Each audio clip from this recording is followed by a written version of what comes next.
This is Tokens. I'm Lee C. Camp.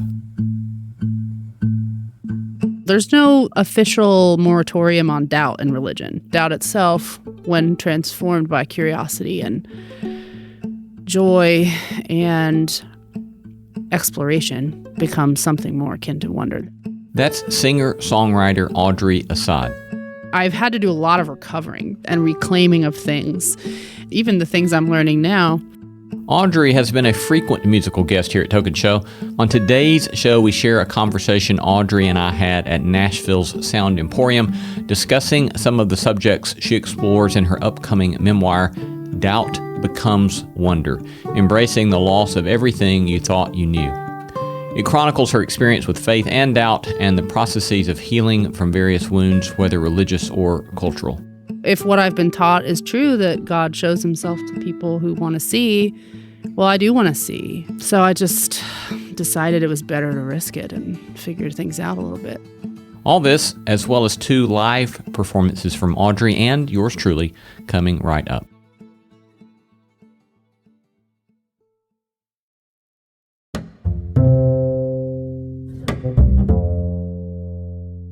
We've got Audrey Assad here in the studio at the Sound Emporium. Hello, Audrey. Hello, Lee. It's so delightful to have you back. Thank you. Good to be It's here. been too long. I don't remember when we were together last, maybe at a Ryman show in either the end of 2019 or 2018. Something. Or we taped something with masks on somewhere. That's last right. year. We did. That's right. During the COVID. Yes. And the online stuff. That's right. So Yes. Anyway, great to have you back in. So, Thank you. as those of you who have followed our experiments for a while, you know that if we get yet another brilliant musician, singer, songwriter around, then I want to sing with them. And so Audrey came in, and I thought, I wonder if Audrey knows this hymn. And it turns out that she didn't know this hymn 30 minutes ago. But now she does. I do now. And I asked if we could sing it together. So here it is.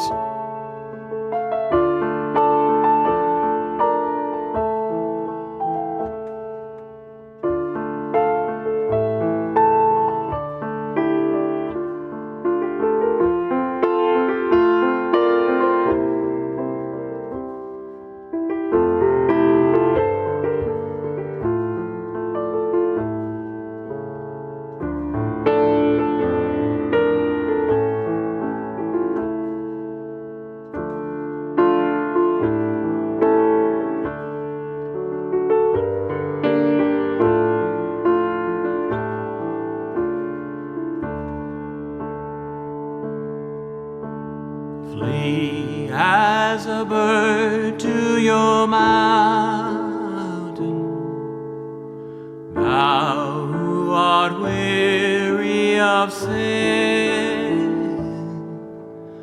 Go to the clear flowing fountain, where you may wash and be clean. Fly, for the avenger is near thee. Call, and the Savior will hear thee. He on his bosom will bear thee. O thou who art weary of sin. O thou who art weary of sin. He will protect thee forever, wipe every falling tear. He will forsake thee, O never, sheltered so tenderly there. Haste now, the hours are flying. Spend not the moments in sighing. Cease from your sorrow and crying. The Savior will wipe every tear. The Savior will wipe every That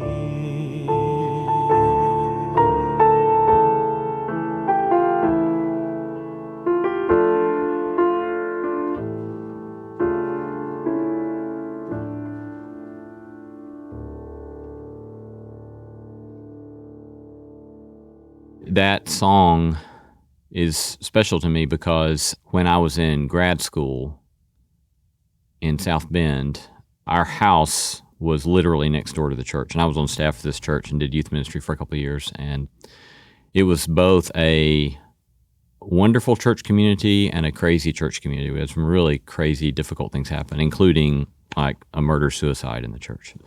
And yet some of the dearest friendships we had ever had, and people in our home all the time. And sounds like a BBC television show.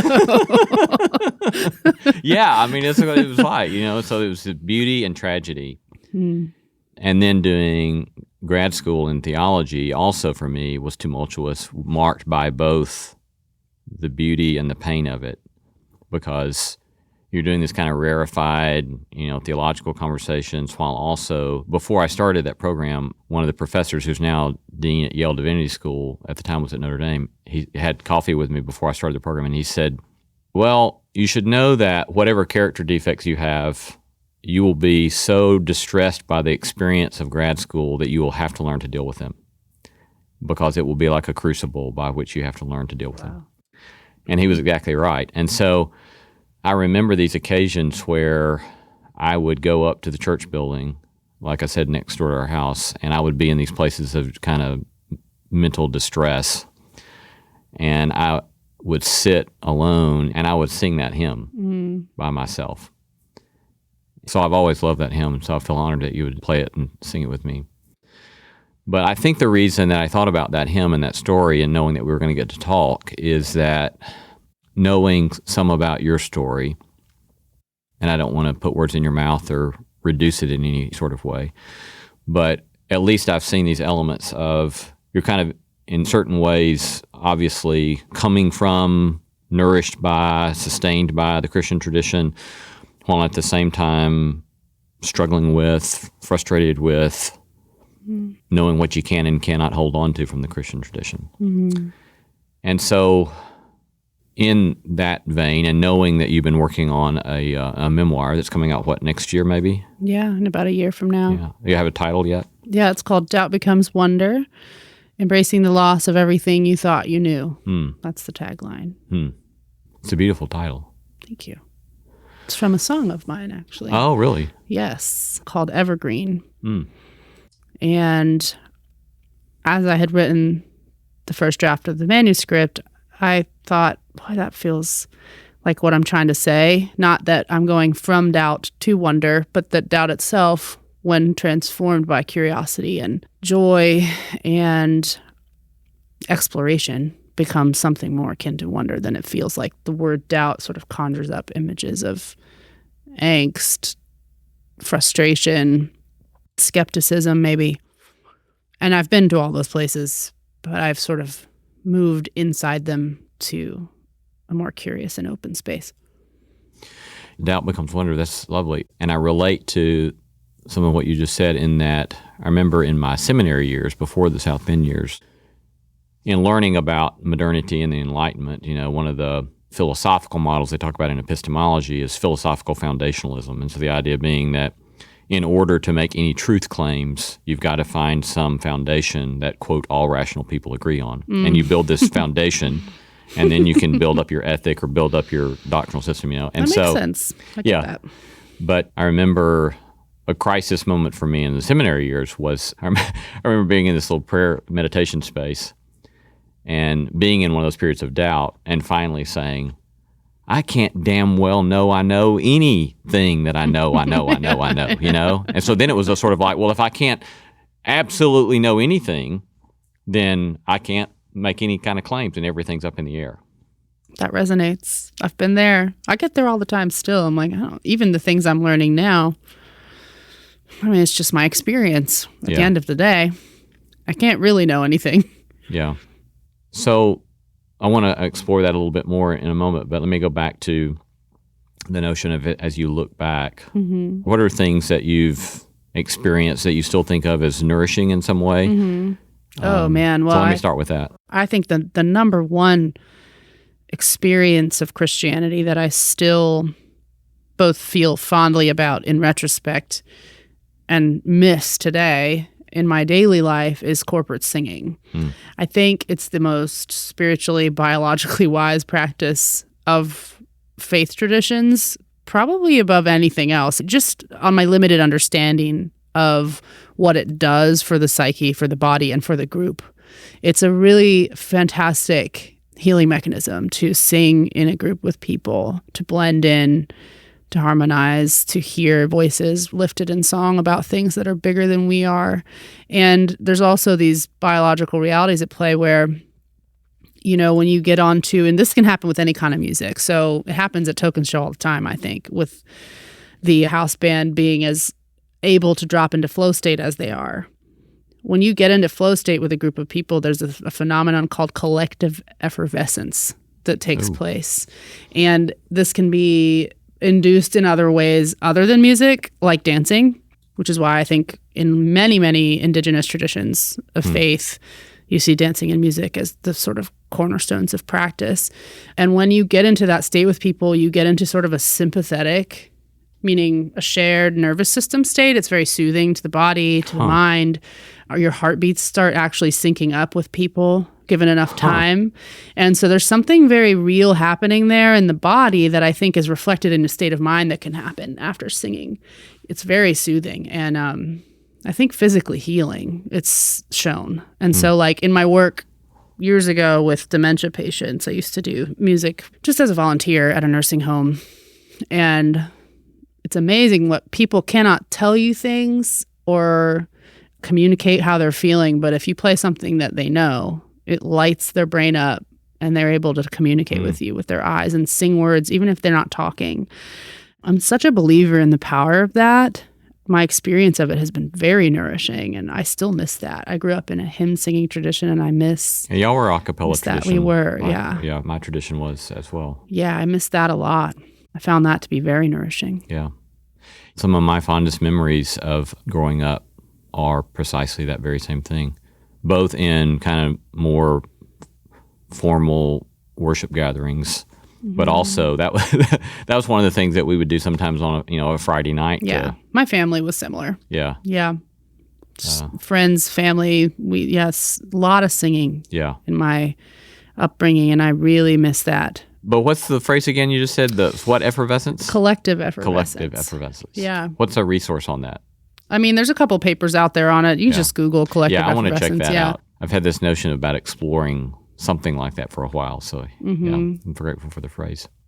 Do you imagine that as far as one of the struggles or frustrations, that one of the primary things has been what you mentioned a moment ago about certainty or the inability to frame doubt in a means of possible engagement with life as opposed to a threat to a good life? I think any critical thinker is frustrated by that inside religion. And I mean, so much of this is anecdotal. There's no official moratorium on doubt in religion, you know? Yeah, right.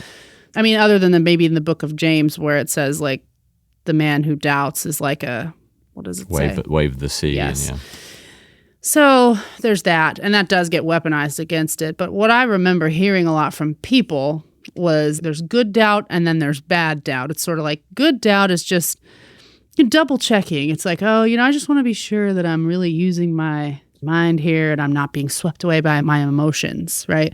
But the bad kind of doubt is when you genuinely begin to question the givens that all of it is built upon, such as God needed to make things right between people and God. If you start questioning that one, well, that's, slippery slope to hell, my friend. And so I thought eventually in my life, well, why shouldn't I question that? I mean, what's to fear on the other side of it? The worst thing that could happen is I find out that it is true. If I'm honest. Yeah. Like it's sort of like, what if it's not true? And if it is, then I'll find that out. If what I've been taught is true, that God shows himself to people who want to see, well, I do want to see. I do want to know. So what am I scared of exactly? And what I realized is what I was terrified of is that it was all some kind of elaborate psychological mechanism we had, dreamed up to medicate our own pain. And I wouldn't say I land there now with religion, but that's what I was scared of finding out. But I kind of had to know. Yeah. So I just decided it was better to risk it and figure things out a little bit. Yeah, I think that for me as well, certainly, well, a couple of things come to mind. One is that the sort of ways in which, and this has been documented by lots of historians, like I'm thinking about George Marsden, who did most of his career at Notre Dame. When he looked back at, when he wrote kind of one of the preeminent histories of evangelicalism and fundamentalism in the United States, one of the arguments that he makes is that fundamentalism is the flip side of modernism, and that they're both grounded in this sort of quest for certifiability that you can't doubt, which is fascinating to think about, that the fundamentalists and the modernists are both kind of doing the same thing, but just in different ways. Makes a lot of sense. Yeah. So they've got that sort of quest for certifiability, and if I assume that possibility of certifiability is what it means to have faith, and then it gets questioned, then it just threatens to all fall apart, right? Nothing left at all. Yeah, you can unravel it really fast if that's the foundation of things. We had this preacher when I was a kid who used to say, you got to know, it's right. And finally it was like, easy.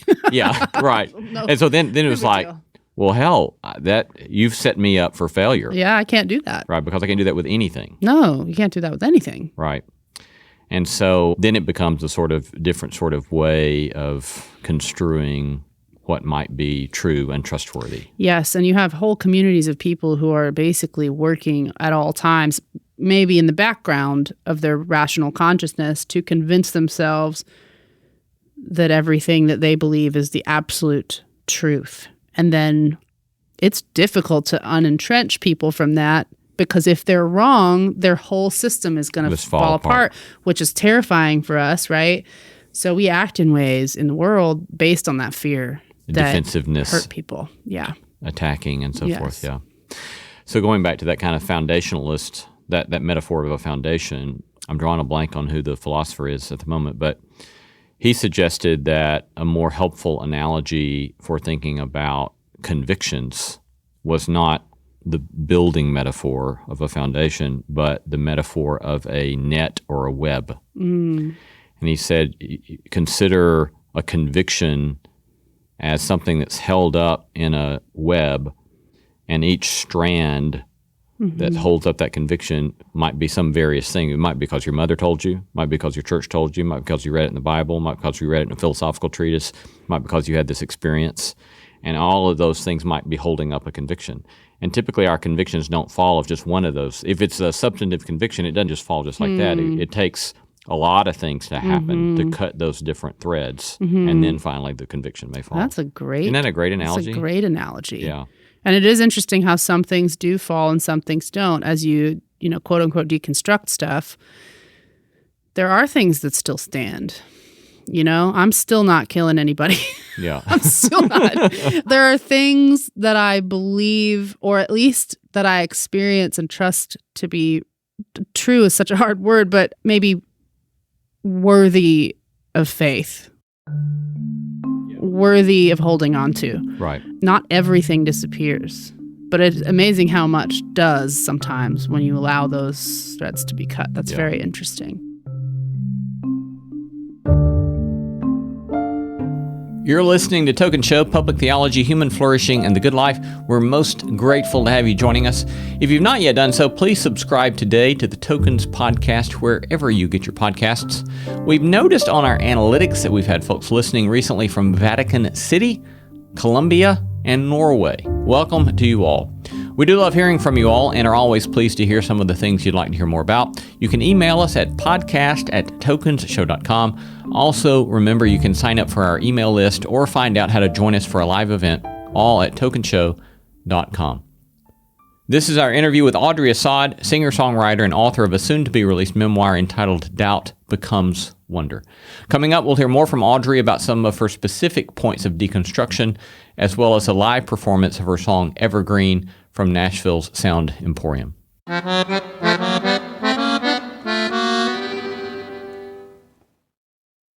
Welcome back to Token Show and our interview with Audrey Assad.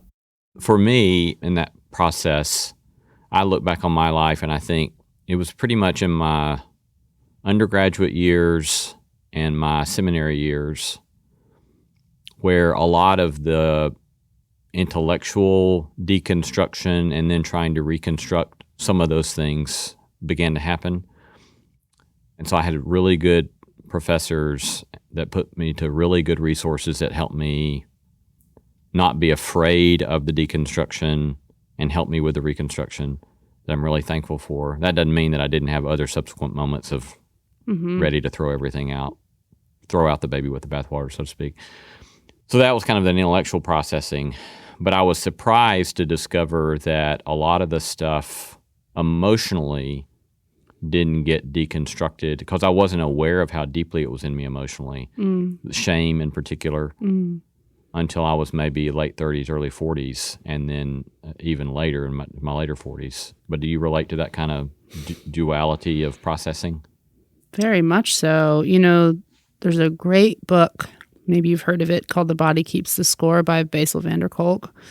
I think it's sort of the seminal work on how the body holds our story and the things that have happened to us and the things that we have believed and the things that we have internalized in ways that may not be obvious to our conscious mind. And those things manifest themselves often when we have not given vent to them with our consciousness by understanding and seeing.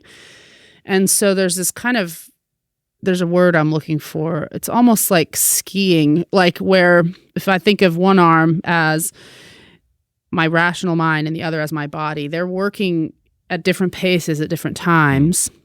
And sometimes I'm working with them together. You can't see this, those of you who are just listening, but I'm using like skiing motions, right and left, and then both arms together. Sometimes they're working in tandem and you sort of get the understanding and heal what's in your body, but sometimes your body will manifest your fear for you. For me, that started happening in 2016 when I sort of began having these horrible anxiety attacks every time I set foot in a church building. And at that point, I still hadn't really questioned anything. I mean, I just kind of started. The idea of hell, for example, as eternal conscious torment was something I was beginning to unpack and look at and sift through.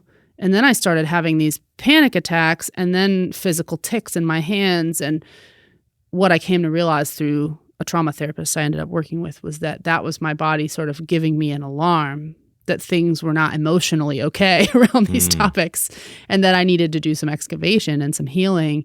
And so that was what ultimately woke me up to it, was my body's manifestation of my emotions. I had not really dealt with any of that. I knew it was there intellectually, but it's not always easy to think yourself out of things that your body is holding. Yeah. Yeah, in the experiential moment to get that exposed or to be able to see it for what it is and different ways of getting at that. I'm wondering about, for you, anger. In what ways has anger played or not played a part in your own experience and or processing of your experience? I'm smiling to myself because I think I'm still yet to find that out, to be honest. I have the type of temperament, and I don't know if this is nature, nurture, or some combination of both. It was reflected to me by a friend recently that I try to hold the whole world in tension and unity. Meaning, from Ted Bundy to Mother Teresa, I'm like, how can I make room for both of you as human beings with a soul? And, and so there are things in my past that I probably have every right to be angry about. And if I'm honest, I probably am angry about them. But accessing that anger is difficult for me. I have to go through a lot of grieving to get to feeling mad. I don't think I've ever yelled at a person in my life. It's just not my way. Yeah. But I am aware now that some of that may be repression. So I'm working towards it. I would say that God help the one that's on the front end of that. Let us pray that it's like a stuffed animal. Or I bought a thing the other day called a Damn It doll. A Damn It and doll? It's a stuffed doll. But it's kind of firm in the hand. It's not super soft. So like it makes a really satisfying thwacking sound. So you're supposed to You're supposed to hit things with it and say, damn it. And I bought myself one because I was like, I'm going to try it on a stuffed animal and see if I can maybe keep it directed at inanimate objects. Yeah. But I do genuinely think that maybe this is a gift of mine. I think I do really desire to see everyone, even people who have potentially, abused me, as a whole person. That is, they're independent of me and of my experience of them. And so I'm still learning about anger, but I think it's a very important emotion to listen to. Yeah. Very important to hear anger and what it has to communicate, because anger, my friend, she's a psychologist named Dr. Hillary McBride, and she says anger reveals to us what we're trying or what we're afraid of, and fear represents what we're trying to protect, So what was unprotected in me? Similarly, I've heard it said that anger is often triggered when there's a breaking of some sort of boundary, either real or projected boundary of some sort. And so that helps me frame anger as a very important, helpful communication to myself. And it's really not rewarded inside religion. Typically, at least in fundamentalist evangelicalism, anger would probably be reserved for the pulpit, discouraged in a parishioner. It's sort of like that's interesting. Yeah. Gain control of yourself, but also then you're hearing God's wrath preached at you. Right. And it's okay when you're mad at someone else for something they've done, in judgment. But when something has happened to you that's been painful, I don't think it's really allowed the same way. Maybe particularly for women. I mean, I don't know. I'm sure it's the same for a lot of men too. So very important. And it's not a negative emotion. It just is. It just is. And it strikes me that so much of, we've been talking about doubt and we've been talking about anger here most recently, but for me, the key, and I always tell my students this, especially when it's paper writing time, I always say, nuance is your friend, right? And avoid overgeneralized statements. And so it's like, even in the New Testament, you got, be angry, sin not. It's like, there's time to be angry. Yeah, there absolutely But just don't fall is. into a pit that's going to take you down with it, right? Maybe bitterness is something we'd like to avoid, but anger doesn't always lead to bitterness. Sometimes anger leads to liberation and constructive and change, peace. right? Yeah, absolutely. And similarly with doubt, I mean, it's like, Thomas Merton had this line about doubt where he said, the way to deal with doubt is to go through it. It's just a part of what it means to be living as a human being.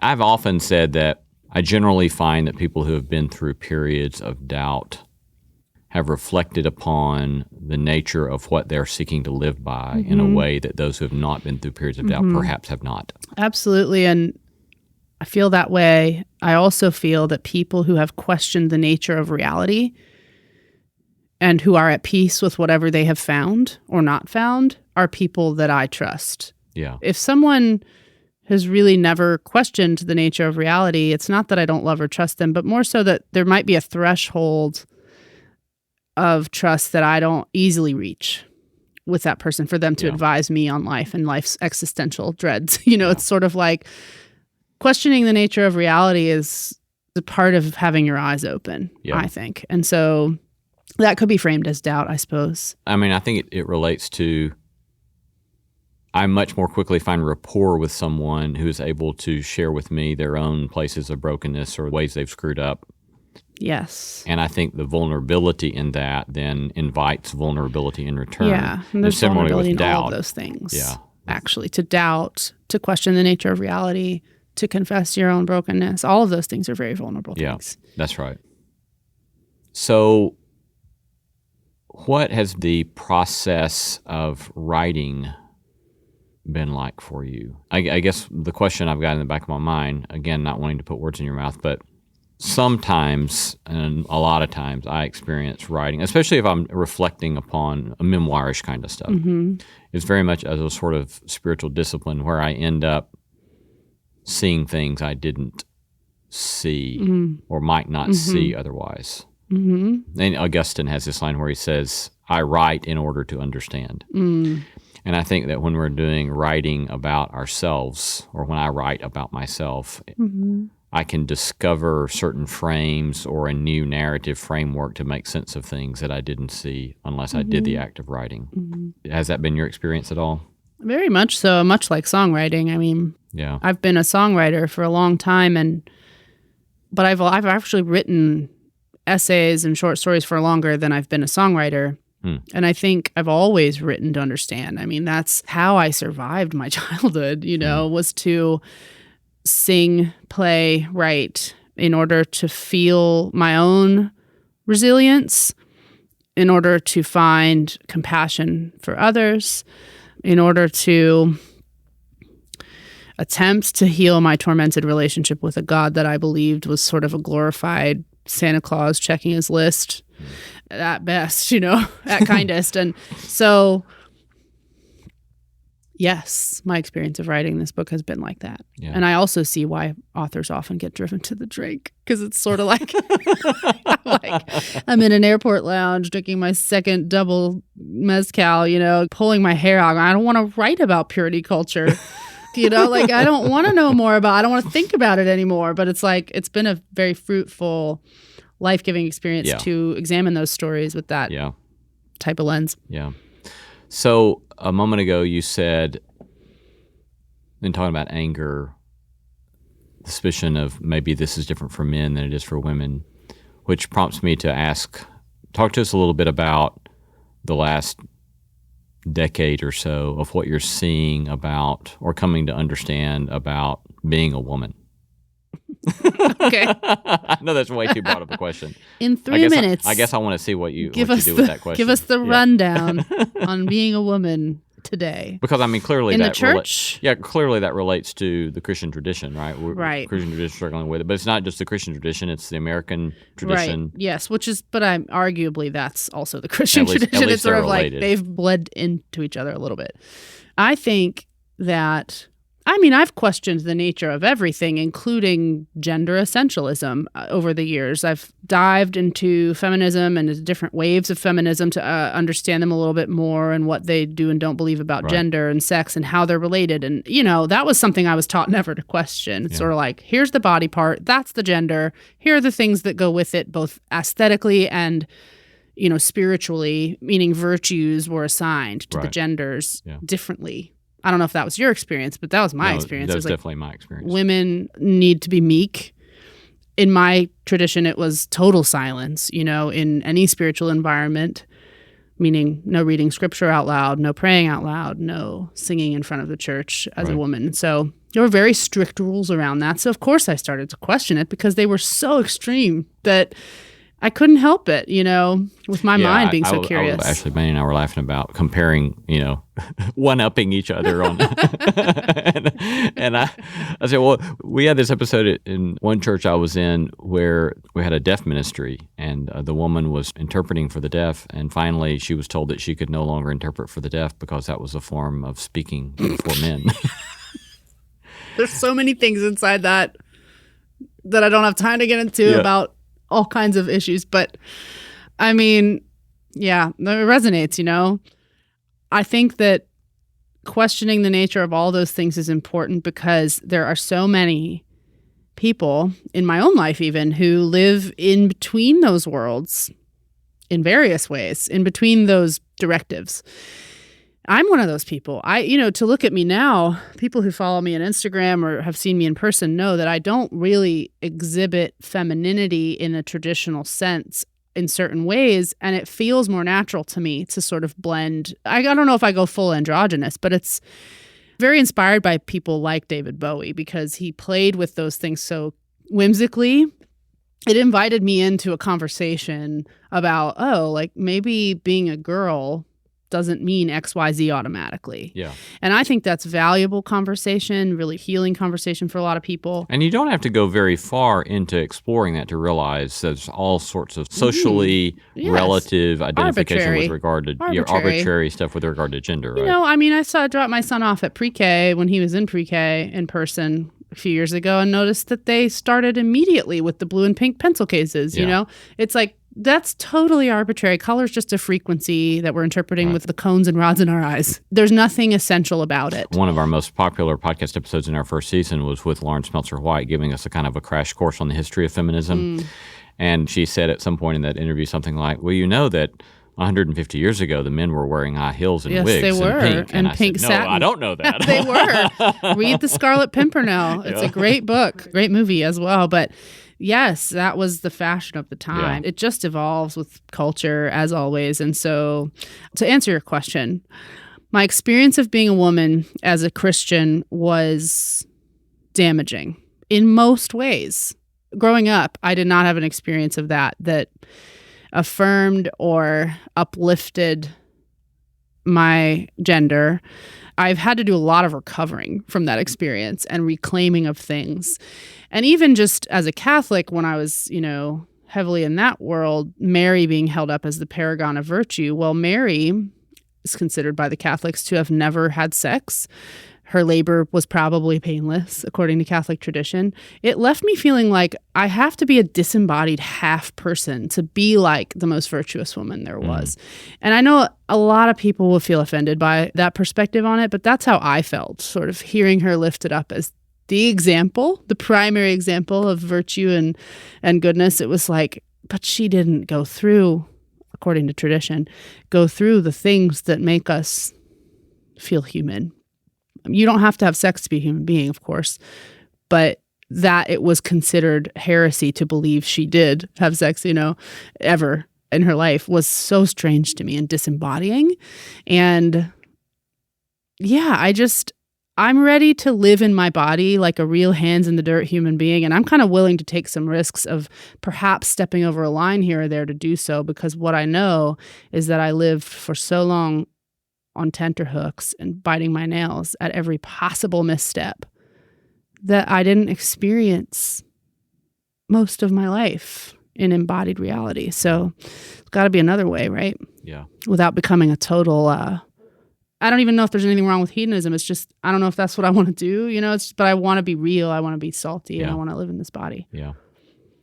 One of the major traditions that's been a major framework for me intellectually that's helped me deal with getting over moralisms and legalisms has been the virtue traditions, in which any so-called moral is always geared towards an end and some sort of vision of what it means to be flourishing as a human being, as opposed to just there are these rules you got to keep for whatever reason, because they're the rules.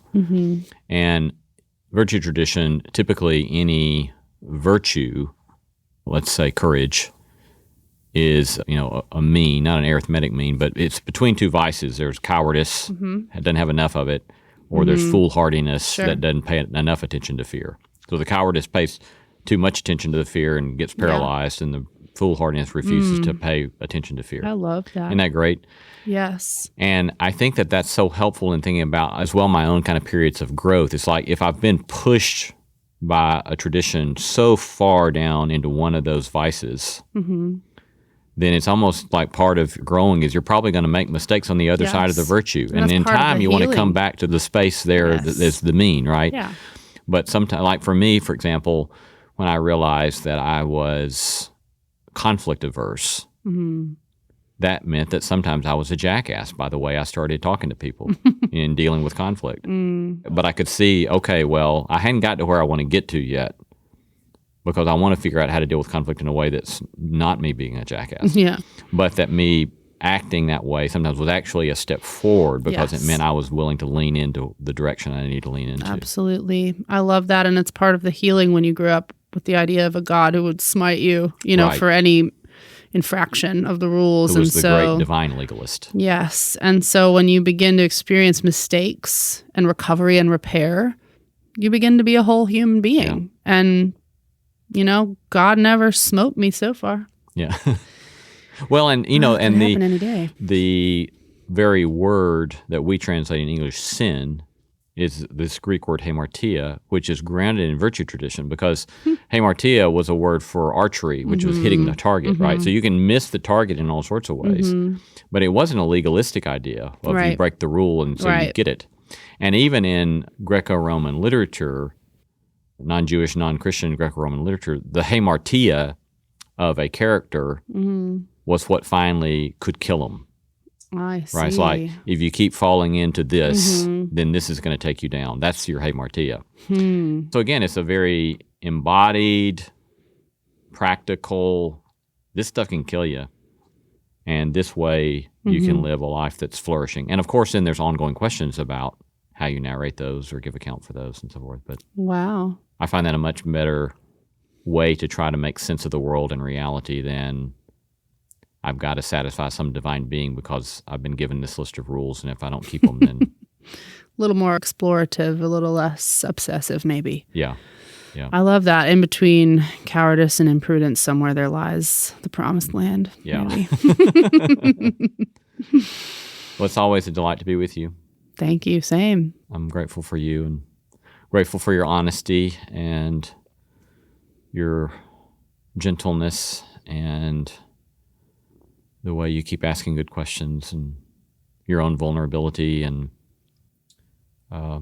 grateful that you're here in Nashville and grateful that I get to call you a friend. Thank you, Lee. Same here.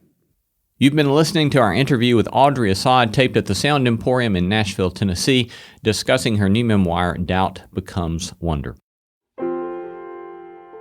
Audrey mentioned early in the interview that the title of her book comes from her song Evergreen, so sitting there at the piano, I asked her if she would sing that song for us. So, enjoy. God on a cross, who would have thought it?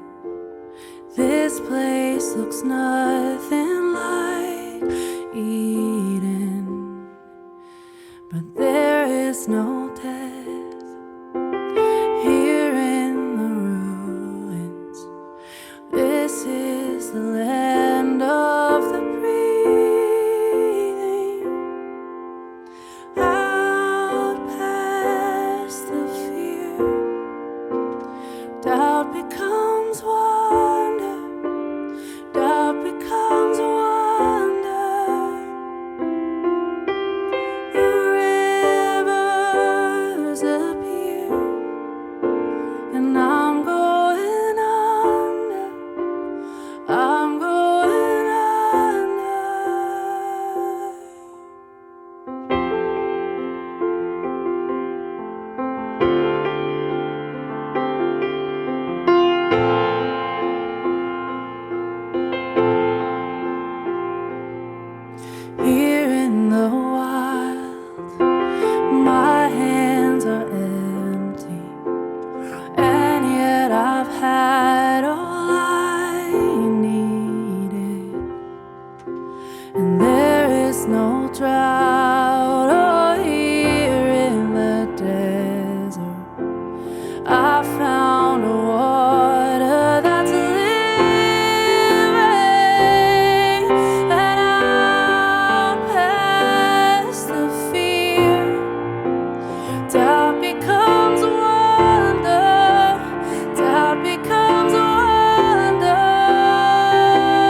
You've been listening to Tokens, Public Theology, Human Flourishing, The Good Life. This has been our interview with singer-songwriter Audrey Assad on her new memoir, Doubt Becomes Wonder, Embracing the Loss of Everything You Thought You Knew.